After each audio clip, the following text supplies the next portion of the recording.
Greetings, everyone.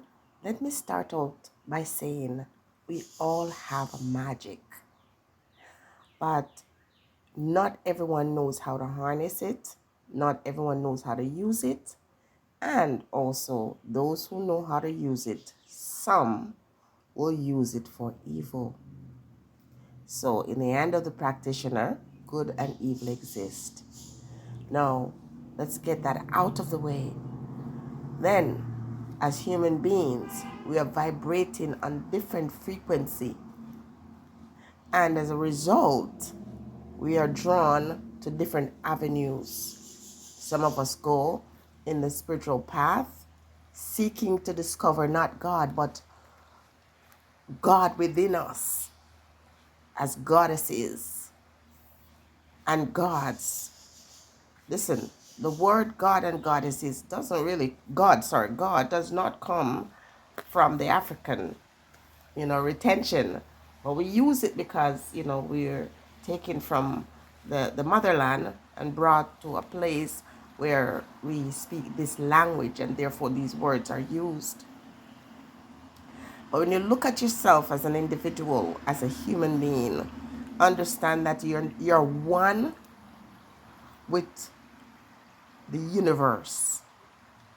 And if you're one with the universe, therefore the trees, the animals, all the living things, and you must connect. So when we think about the water, take a look at this water flowing. It's alive.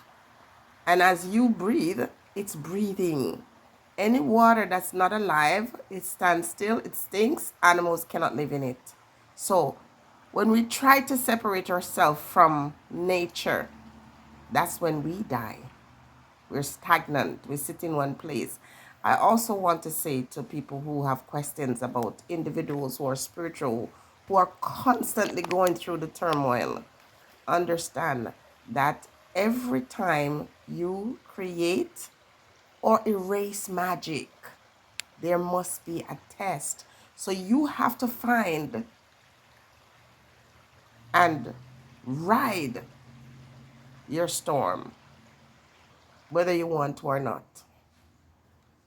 And the best thing to do is to connect with the earth, ground yourself, find other living beings or things to draw from. Like, this is my sacred space. This is where I go to connect and replenish in the summertime. Now, this is a new space, but I always find it because it calls me. And when I go here, I find peace. And when you get to the point where you enter a space with reverence, take a look at this, people. Look at this place. You cannot go there with irreverence. And when you go there, these trees, they talk to you. The earth speaks to you. The waters speak to you. It's where you not just find peace, but you get to hear. And you can ask your questions and they're going to be answered. This stuff is not for everyone. Click out. This is probably not your session, but for those who needed this today. And if you find you're constantly going through these cycles of ups and downs, understand that you're in the right place. You have to be tested, but you also have to be patient, and you cannot run out of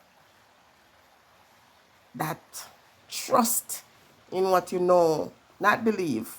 Trust in what you know. A lot of persons are failing in this religion. They go out there putting these expectations on themselves that are not real, because we're human being. So someone says, "Oh, you can't cuss because you're so-called a child of God." That is nonsense. You do whatever you have to do to get through this life, as long as you're doing it and you're not hurting anyone deliberately. You don't set out to harm, to take from people things that don't belong to you, to cause emotional and physical trauma to other persons. You find yourself doing that, you're going to have to compensate for that. because nature is the one that helps us navigate our way. There is no God in heaven just watching you to punish you for the bad things that you do. Otherwise, none of us would be alive because we're all imperfect. Even in our very thoughts, we're imperfect. But in the process of getting tried and tested, we grow. And then we get a little piece of the secret. For every trial you go through, at the end, a truth is revealed. And so it's a constant state of going through it and going through it. If people don't understand these things, they'll think something is wrong with you, but you're blessed. You are blessed. Go and find your safe space. Go reconnect and ground yourself and never give up. Getting frustrated is understandable. Find somebody who you can talk to and enter your safe space as often as you can to speak to the spirits, to ask for direction, to help, ask them to help you understand what is happening in your life and to give you the tools to change the things that are happening that are unpleasant. Okay? Stay prayed up, stay blessed, and remember me in your prayers.